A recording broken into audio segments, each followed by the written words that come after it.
Film शुरू होती है और हम एक बीच को देखते हैं जहाँ एक लड़का और उसकी दोस्त एक साथ टाइम गुजार रहे थे। दोनों वहाँ पर अकेले थे जहाँ तभी लड़की की नजर एक अजीब से क्रैब यानी केकड़े पर जाती है जो किसी मछली जैसा लग रहा था। इसलिए लड़की उसे उठाकर देखती है। क्रैब हिल नहीं रहा था जिससे इन्हें लगता है कि शायद वो मर गया, इसलिए वो इसके साथ तस्वीरें बनाने लगते हैं। लेकिन अचानक वो केकड़ा जाग गया और कूद कर लड़की के मुंह पर जाकर चिपक जाता है। वो बुरी तरह उसे काटने लगा, छोड़ने का नाम ही नहीं ले रहा था, जिस वजह से उसके चेहरे से खून आने लगता है। उसकी दोस्त काफी घबरा गई। वो खुद उसके चेहरे से क्रैब को हटाने की कोशिश करती है, पर इससे क्रैब हटता तो नहीं बल्कि उसके चेहरे को और जख्मी कर देता है। इसलिए वो एक पत्थर उठा लेती है क्रैब को हटाने के लिए, पर इससे पहले वो पत्थर मारती क्रैब फौरन उसके चेहरे से हट जाता है, जिससे पत्थर उसके दोस्त के चेहरे पर ही लग गया और उसका पूरा चेहरा कुचला जाने की वजह से दर्दनाक उसकी मौत हो जाती है। ये देख लड़की काफी डर गई, पर अगले ही पल वो क्रैब उस पर भी हमला करके उसके चेहरे से चिपक जाता है, बिल्कुल वैसे ही। अब सीन शिफ्ट होकर आता है एक लड़की फिलिप और उसकी दोस्त पर। फिलिप पैरालाइज होता है, यानी वो चल फिर नहीं सकता और व्हील चेयर का इस्तेमाल करता है। और फिलिप की दोस्त जिसका नाम मैडी था वो फिलिप को गैराज तक ले जा रही है, क्योंकि फिलिप कुछ न कुछ नया बनाने की कोशिश में लगा रहता था। वो वहाँ अलग अलग एक्सपेरिमेंट तजुर्बे करता रहता था। और फिलिप का भाई जो एक पुलिस ऑफिसर था वो इस पूरी जगह को बेचना चाहता था, पर फिलिप इसके लिए राजी नहीं होता और उसके भाई ने जगह बेचने के जो बैनर लगवाए थे वो भी मैडी से कहकर हटवा देते हैं। पता चलता है कि फिलिप ने अपने एक्सपेरिमेंट के लिए एक चीज मंगवाई थी जो उसे मिल गई है, जिस वजह से वो काफी खुश हो जाता है। ये चीज दरअसल एक छोटी सी लेजर लाइट वाली बैटरी थी, क्योंकि फिलिप एक रोबोट बनाने की कोशिश कर रहा था। वो चाहता था कि मैं आर्मी के लिए रोबोट्स बनाऊं। और अब जब फिलिप और मैडी गैराज में आकर इस लेजर बैटरी को चेक कर रही होती है तो अचानक से उसकी लाइट दरवाजे में सुराख करके बाहर चली जाती है। लाइट जाकर एक ऑफिसर को लगी, जिससे उसका एक्सीडेंट होने से बाल बाल बच जाता है। इसीलिए लाइट का पीछा करते करते वो भी गैराज में आ गया। और जब फिलिप से उसे पता चलता है कि वो एक्सपेरिमेंट तजुर्बा कर रहे हैं तो वो भी काफी हैरान रह जाता है, पर वो दोनों को इस बारे में कुछ भी नहीं कहता। ये तीनों बात कर ही रहे थे कि तभी यहाँ फिलिप का भाई भी आ जाता है और जब वो जगह सील करने की बैनर नीचे पड़े देखता है तो फिलिप को मना करता है कि आगे से वो बैनर ना हटाए। तभी पुलिस ऑफिसर के पास कंट्रोल रूम से कॉल आती है और उन्हें बताया जाता है कि समंदर किनारे एक व्हेल मछली मरी पड़ी है। इसलिए ऑफिसर और फिलिप का भाई उसे देखने के लिए चले जाते हैं और मैडी भी अपने घर के लिए निकल जाती है। उधर दिखाया जाता है कि व्हेल की हालत बहुत खराब है, उसे किसी ने बहुत बुरी तरह चीर फाड़ करके आधा खाकर पानी से बाहर कर दिया है। दोनों जब उसकी लाश के पास आई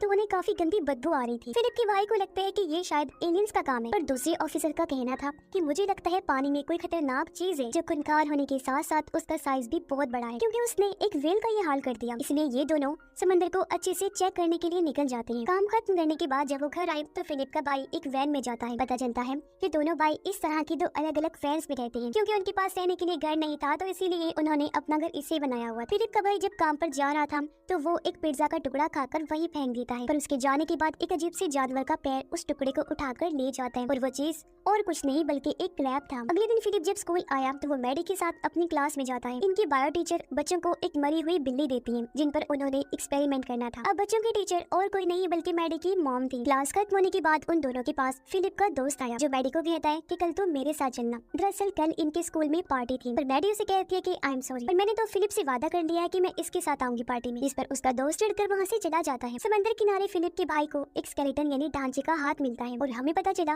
कि ये हाथ उसी लड़के का है जिसे हमने शुरुआत में देखा था। बुरी तरह उसे किसी ने खाया हुआ था। खून का पीछा करते हुए दोनों एक केव इन्हीं कार में आ जाते हैं। फिलिप का भाई अकेला ही केव के अंदर जाते हैं, जबकि उसका ऑफिसर साथी बाहर ही रुककर सिगरेट पीने लगता है। केव से उस साइड पर जब फिलिप का भाई आया तो उसे वहाँ किसी की कटी फटी लाश मिलती है, क्योंकि वहाँ आधी कटी हुई टांग, बाजू और जिस्मों के टुकड़े मिलते हैं, जो देखकर वो काफी घबरा जाता है।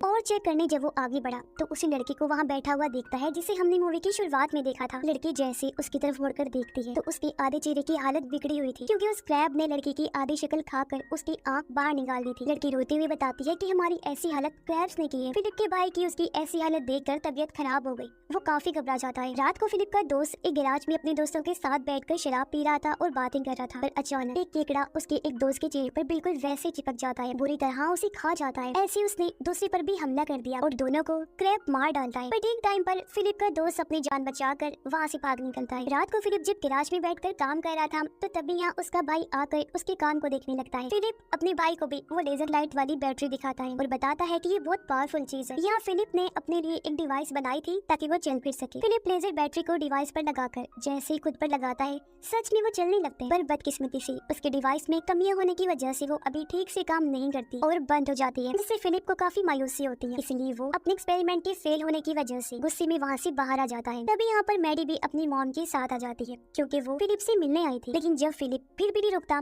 तो मैडी उससे बात करने पीछे पीछे चली जाती है, जबकि उसकी मॉम और फिलिप का भाई वैन में आकर अपनी स्कूल टाइम वाली तस्वीरें देखने लगते हैं। उस टाइम से लेकर आज तक दोनों कहीं ना कहीं एक दूसरे को पसंद करते और फिर कुछ देर बाद वो वॉक करने के लिए निकल जाते हैं। फिलिप और मैडी शहर में आ गई थी। फिलिप अभी भी काफी गुस्से में था और उसे अपने फ्रेंड एक्सपेरिमेंट के बारे में बताता है, और मैडी उसे समझाकर शांत करती है। उधर फिलिप का दोस्त एक बार में आकर सबको उस क्रैब के बारे में बताता है कि किस तरह उसने मेरे दोस्तों पर हमला करके बुरी तरह उन्हें खा लिया, मगर कोई भी उसकी बात पर यकीन नहीं करता। फिर वो बार के मालिक से शराब मांगता है, पर उसकी उम्र कम थी इसलिए वो शराब देने से मना कर देती है। तब गुस्से में वो वहाँ से चला जाता है। अब फिलिप का ये दोस्त दिमागी तौर पर थोड़ा कमजोर था, इसलिए अजीब हरकतें करने की वजह से भी कोई उसकी बात नहीं सुन रहा था। जिसके बाद वो बाहर आकर फिलिप और मैडी से मिला और उन्हें भी केकड़े के बारे में बता देता है, पर वो भी जाहिर है उसकी बात पे यकीन करने वाले कहाँ थे। पर तभी इनके सामने वैसा ही एक क्रैब आ जाता है। मैडी को वो अजीब लगा, इसलिए वो चेक करने के लिए पास जाने लगती है। हालांकि फिलिप का दोस्त उसे मना भी कर रहा था, लेकिन वो उसकी बात पर ध्यान नहीं दे। वो क्रैब की तरफ अपना हाथ आगे बढ़ाती है, पर क्रैब उन पर हमला नहीं करता, बल्कि अजीब तरह से वही मर जाता है, जो देखकर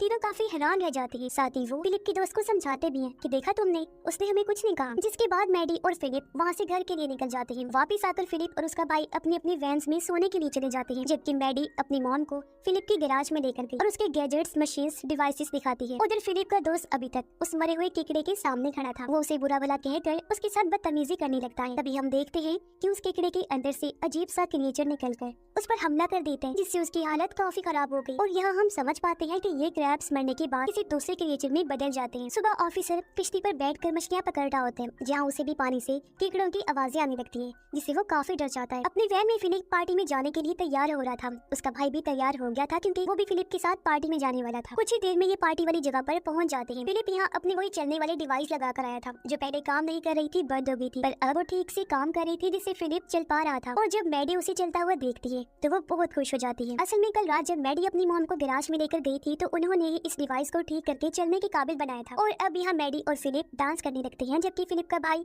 मैडी की मॉम को ढूंढने लगता है। पर तभी यहाँ एक क्रैब आ गया, जो उसके पीछे लग जाता है। फिलिप का भाई जब उसे बचकर भाग रहा था, तो उसे मैडी की मॉम भी मिल जाती है। फिर ये दोनों उस केकड़े को नजरअंदाज करके पार्टी में आकर सबके साथ डांस करने लगते हैं।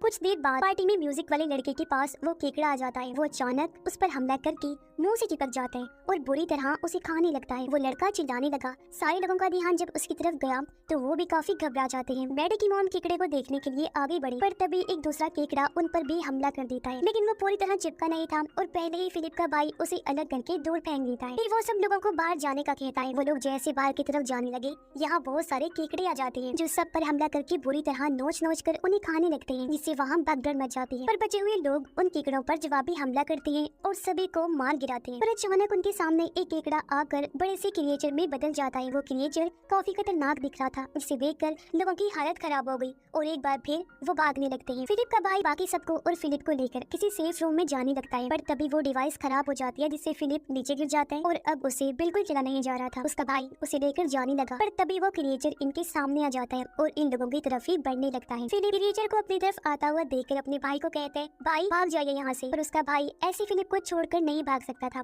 इसलिए वो उठा और क्रिएचर के सामने जाकर खड़ा हो जाता है। पर इससे पहले क्रिएचर उस पर हमला करता, तब यहाँ पर फिलिप का दोस्त आकर अपनी तलवार से क्रिएचर पर वार करता है, जिससे क्रिएचर मारा जाता है और ढेर होकर वहीं गिर गया। असल में पिछली रात फिलिप का दोस्त उस क्रिएचर के हमले से बच गया था, इसलिए अब वो यहाँ आ गया था ताकि अपने साथियों को बचा सके। इसके बाद ये सब लोग लैब में आ जाते हैं और मैडी की मॉम एक किताब लेकर इस क्रिएचर के बारे में पढ़ने लगती है कि आखिर वो चीज है क्या। तभी इन्हें पता चला कि ये काफी पुराने टाइम के केकड़े हैं और इनमें बहुत ज्यादा रेडिएशन पाई जाती है, इसी वजह से इतने खतरनाक है। तभी फिलिप का भाई भी इन्हें कल वाले हादसे के बारे में बताता है, जो उस वेल के साथ हुआ था, जिससे यहाँ पता चलता है कि ये क्रिएचर्स दरअसल 3 तरह के हैं। एक तो है ये केकड़े, दूसरे हैं इंसान की साइज की, और तीसरे वो है जिन्होंने वेल को खाकर उसका बुरा हाल कर दिया था, और उन वाले क्रिएचर्स का साइज बहुत बड़ा है। फिर हम पूरे शहर का बुरा हाल देखते हैं, जहाँ इन क्रिएचर्स ने तबाही मचाई हुई थी। जगह जगह ये क्रिएचर लोगों पर हमला करके बुरी तरह उन्हें मार मार कर खा रहे थे, जिससे बहुत सारे लोग उनका शिकार बन जाते हैं। फिर फिलिप का भाई उन सबको गैराज के पास छोड़कर अपने ऑफिसर साथी को ढूंढने के लिए जाने लगता है, क्योंकि उसका कुछ भी अता पता नहीं था। हालांकि फिलिप उसे जाने से मना भी करता है, लेकिन उसका भाई कहता है कि वो भी एक ऑफिसर है और मैं भी, मुझे हार नहीं माननी चाहिए,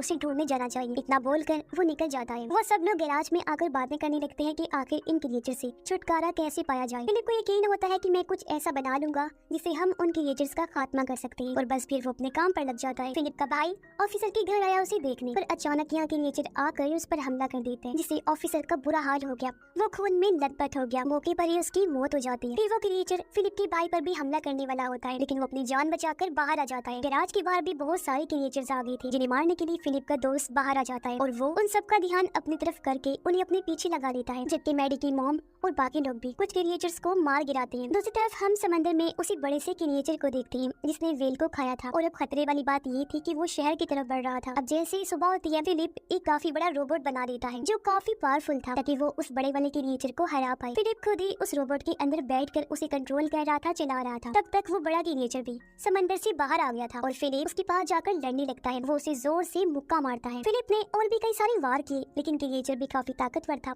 जो इतनी आसानी से मरने वाला नहीं था, बल्कि वो भी फिलिप के रोबोट पर हमला करता है। फिर वो रोबोट का एक हाथ तोड़कर अलग कर देता है, जिसके बाद फिलिप रोबोट की तलवार की मदद से क्रिएचर से लड़ने लगा और उसका भी एक हाथ तोड़ देता है, जो देखकर उसके दोस्त काफी खुश होते हैं। लेकिन इस चीज से क्रिएचर काफी भड़क गया। वो फिर से हमला करके रोबोट को नीचे गिरा देता है, पर तभी यहाँ फिलिप का भाई भी गाड़ी लेकर आ जाता है। वो चलती हुई गाड़ी को लेकर क्रिएचर के ऊपर कूद जाता है, पर इससे पहले गाड़ी उससे टकराती, वो पहले ही गाड़ी से कूद गया और जैसे ही गाड़ी क्रिएचर को टकराती है, धमाका होने से क्रिएचर थोड़ा जल जाता है, साथ ही वो कमजोर भी हो गया था। इसी बीच फिलिप को भी मौका मिल गया था अगली बार की तैयारी करने का। वो अपनी लेजर बैटरी को एक्टिवेट करके रोबोट से जोड़ता है और फिर बहुत बड़ा हमला क्रिएचर पर कर देता है। जैसे लेजर लाइट क्रिएचर के जिस्म से टकराई, वो आर पार होकर क्रिएचर को एक ही झटके में मार देती है और वो ढेर होकर वहीं गिर गया। ये देखकर सब लोग काफी खुश हो जाते हैं कि फिलिप के रोबोट ने आखिर इस खूंखार क्रिएचर को ढेर कर दिया। ये लड़ाई खत्म होने के बाद मैडी उसके पास आई। दोनों एक दूसरे से अपने अपने प्यार की बात करती हैं और वो भी उसका साथ देने का कहती है। कुछ दिन बाद फिलिप अपने रोबोट को फिर से ठीक करके और ज्यादा मजबूत बना लेता है और शहर की बाकी सभी क्रिएचर्स का खात्मा करने के लिए निकल जाता है। यहाँ उसका भरपूर साथ मैडी भी देगी। छोटे क्रिएचर्स जैसे क्रैब्स वगैरह को मारने के लिए वो मिशन पर निकल जाते हैं और इसी के साथ ये फिल्म इधर ही खत्म हो जाती है।